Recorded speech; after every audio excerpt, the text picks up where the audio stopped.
Hello, everyone, and welcome to another Sunday afternoon chat. Chris and I just got home from church. I put her down to let her take a little nap after church, and I'm out here on a hot Sunday afternoon. I hope it's beautiful wherever you are, and I hope the weather's nice and cool. It is hot in Oklahoma. That's right, 96 degrees, but it's very comfortable where I'm standing right now. One of the reasons it's comfortable is because we have a really fierce wind blowing. Wind doesn't blow much down here in the summertime. Here in the mountains, it doesn't blow nearly like it does in Oklahoma City or a lot of Oklahoma.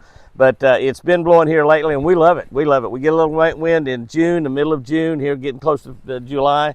Man, I'm telling you, the little wind is good. We got a few clouds floating around. But if you can get in the shade like I am right now, it's very, very comfortable.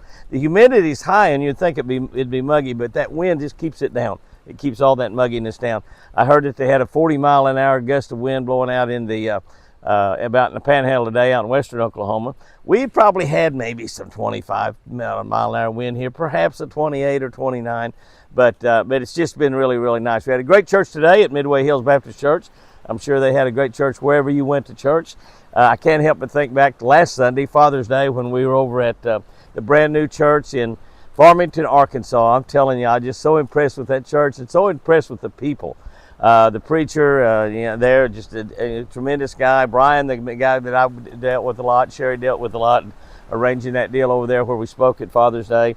Several people got saved. I think 21 total got saved that day, so it was a tremendous day, just absolutely tremendous. And that's a happening church. So if you're over anywhere around within 30 minutes or an hour of Farmington, Arkansas, give them a shot. Go out there. They ask for like 3 weeks in a row. You give them 3 weeks in a row and see if could be a church home for you, because if you don't have a church home, that could be it, because it's a really, really cool church. I like people from Arkansas anyway. I had somebody from Arkansas here this week. Tammy and her daughter Marley was here with another friend of mine from Louisiana, Kat Arnold, and Ross Cagle. Ross Cagle, my buddy, the longtime buddy of mine, and has had a lot of health problems here lately, and he did not get to come down for the crawfish boil. But he did get to come down here and fish for a couple of days this week, and we just had a spectacular time. We caught one bass over 8 pounds, a couple more over 7 pounds, several 4 and 5 and 6 pound fish. Fishing is good right now. Even though it's summertime, our water temperature at the start of the week was around 82 degrees. Now it's up to about 88 or 90, 89. That is slowing the fishing down quite a bit. We're still catching fish, but all of a sudden the larger ones are becoming much more difficult to catch. But fishing is good. The thermocline is still up pretty high, around 12 or 13 feet, 11, 12, 13 feet, something like that. So the majority of the bass are going to be 11 or 12 feet or shallower. That's right, or shallower. So you think about that when you're out there fishing. Be sure and look at your fish finder, and whether you've got just a regular down vision locator or a new fancy Garmin Live Scope forward facing sonar, you can look at your locator and you tell where that thermocline is, and wherever it is, you want to fish above it. You want to fish for that thermocline shallower. And this time of the year, we have a thermocline in a lot of our lakes. A lot of the lakes do not have it. A lot of the reasons because there's a good current running through there, because they're up really high. Some of our lakes in Oklahoma got up 20. I think Keystone Lake was 28 foot high this last week. So they're letting a lot of water out of there, getting those lakes down. I told the people at church this morning, all my buddies that was out front, the deacons and some other guys that was out there greeting people, I told them, who quit praying for rain? And nobody admitted to it. But several of them said, not me, Jimmy, not me. We don't quit praying for rain. We didn't have a drop of rain all this week, and we may not have a drop of rain this next week. May not have a drop of rain for a while. So wherever you are, you've probably had a lot more water this spring than you really want, but don't quit praying for rain. By the way, when Tammy and Marley and Kat and Ross were here this week, we caught the majority of the fish on a spinnerbait. That's right. Imagine that. Jimmy just picks a spinnerbait up, throws it no matter what time of the year it is. Ice fishing, throw it out there and drag it across the top of the ice. Something might hit it. I don't know. We caught a lot of fish on the spinnerbait. I did catch one over 7, 1 over 8 on a spinnerbait this week. I did take my grandson Lightning out Friday. Friday evening, Lightning and I went out and fished for a while, and we only caught 18 fish. We fished the last couple hours before dark, maybe not even quite 2 hours, but we caught 18, but we caught a lot of little tiny ones. I mean, I'm talking like 10, 11 inch fish, not even fish that if you were keeping a few bass to flay that would even be large enough to flay. And we only caught out of that 18, 3 or 4, maybe 5 that were like a pound 3/4 up to about maybe 2.5 pounds. I did pick a lucky craw up. I picked a lucky craw up on a slip sinker, fishing about 8 or 9 foot deep, and got a bite on that and caught it, and it weighed 5.5. My grandson, he said, "Boy, it's a big one, Granddad. That's 6 or 7 pounds." And I said, "Well, he's really a nice one. He's a big, fat, pretty bass, but I got some new Bass Pro Shop scales that I bought over there the other day at Bass Pro Shop. I bought a couple of them. They look like those really good high dollar Bubba scales. I'm sure that they're not quite as good, but they were only about $29 or $20 or something like that. They weren't very expensive at all. And I bought a couple of them, one for my tracker boat, one for my Ranger. And I had that in there, and I said, well, I've got some brand new scales. Let's try them out. We've tried out. The fish weighed 5 pounds, 5 ounces. That's called scale shrinkage, is what that is. You know, when you kill a big giant buck deer, you have ground shrinkage. You know, from the time you kill him to you get over there and you find him, shot him with a bow, you track him down, or you go over there and find him, he's got ground shrinkage. The horns get a lot smaller as you get down on the ground. Well, for bass and just about any other kind of fish, we have scale shrinkage. They're a lot larger when you hold them up in front of the camera, really close to the camera. Hold them up in front of the camera than when you put them on the scale. I thought the fish weighed about 5.5 pounds, so I was really only a couple, 2 or 3 ounces off.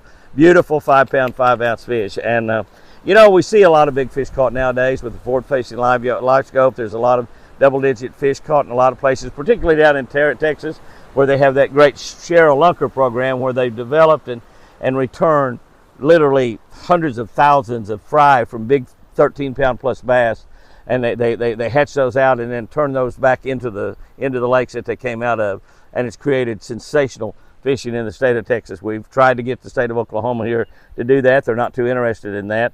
They don't have to be over 13 pounds to make that work. You could say like 10 pounds and up, and take all the fish that are in Oklahoma that are 10 pounds and above, and hatch them out in the hatchery. Get those, let's go to those fingerlings where a whole lot of them live, and then turn them loose when they get a little bit bigger, back in the lake to where that 10 pound plus bass come out of.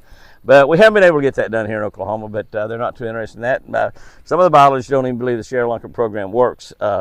But I think that most anybody that's fished those Texas lakes believe that Cheryl Lunker program really, really works. I don't know why they don't do it really in all the states around. Can you imagine some of the places if you did that in places like up in Dworshak Lake, up in I lost the state that's in up there. I guess it's in it's not Montana. Up there somewhere in one of those states up there, Dworshak Lake, where they catch those 8 and 9 pound smallmouth. Can you imagine if they did that Cheryl Lunker program up there? They took, say, all those smallmouth bass over 8 pounds and spawned them out. They let the fingerlings grow up a little bit and then turn them back in the various lakes around the state. They might have, I don't know how much water they have up there. They don't really have a tremendous amount of water, but just think about what that would be. So the Cheryl Lunker program in Texas has proved to be a giant success. But let me tell you, a 5 or 6 pound bass is a giant bass. It's a giant bass. It's a bass that's like pulls you in the lake. And if you get a big, beautiful, healthy one like that one that I caught with lightning Friday evening, it's spectacular. It's spectacular. But anyway, the fishing's good. Fishing's good all. It's going to be good all summer. They're hitting a lot of topwater bass right now. They had the big BASS tournament down on 10 Killer, and I've mentioned it in a couple other deals. But I think it may be the only tournament I can ever remember. I don't know if I ever competed in one where every single person in the tournament caught a limit every single day. Surely it's happened before, because I didn't hear anybody make any big deal about it. I was probably the only one who was really surprised about that. But every single person, you know, they fished, I think, 2 days and so 3 days and 2 days maybe, and 10 fish limit. Everybody, the entire field all had 10 fish limit.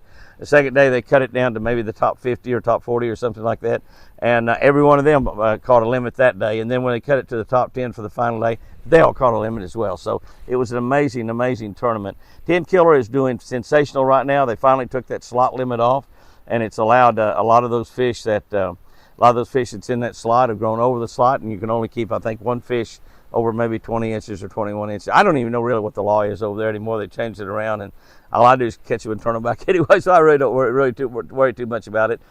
10 Killer, of course, is a lake that I grew up on, so I'm really interested in that lake becoming better, and it's become one of the best lakes in the nation. It's always been that way, even with the 13 to 16 inch slot limit on it, which was a good limit. It's a good thing for them to try for a while, but they left it on there way too many years too long. But it is a tremendous lake, tremendous smallmouth population in that lake as well. But fishing is great. Those of you that are fishing up in the north where those smallmouth live, you hammer them all summer long. So summertime fishing is good. One of the things about it is I always talk about go early, stay late. Well, if you want a summertime fish, go early and go late. You know, it didn't.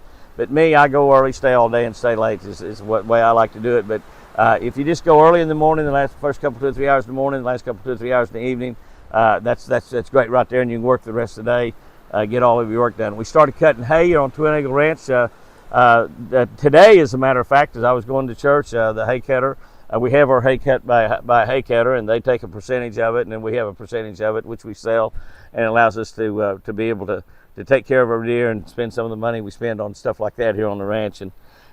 So we're excited about the hay cutting this year because we've had so much rain. We got a lot of hay. So we may have a banner year on the hay. I don't know what it's going to do with the pecan crop, but we did lose quite a few pecan trees.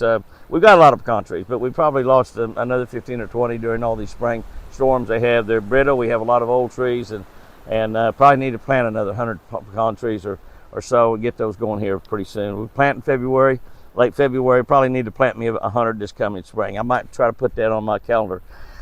I just stay so busy. I just don't get everything done. Taking care of Chris. She's here with the ranch at me 100% of the time. She's getting better all the time. She still can't walk, still can't use her right arm. She still got that right arm, is can't straighten her fingers up. You can straighten them up, but she can't they get to go back shut again. But Chris is going to walk. I just believe that 100%. She went to church with me again this morning. We had a great church this morning at Midway Hills Baptist Church. Like I said, a great church last week over Father's Day over in Farmington, Arkansas. So I'm sure all of y'all had a great church wherever you went. Those of you that didn't get to go to church today, they'd have church tonight. Well, most Baptist churches anyway have church tonight.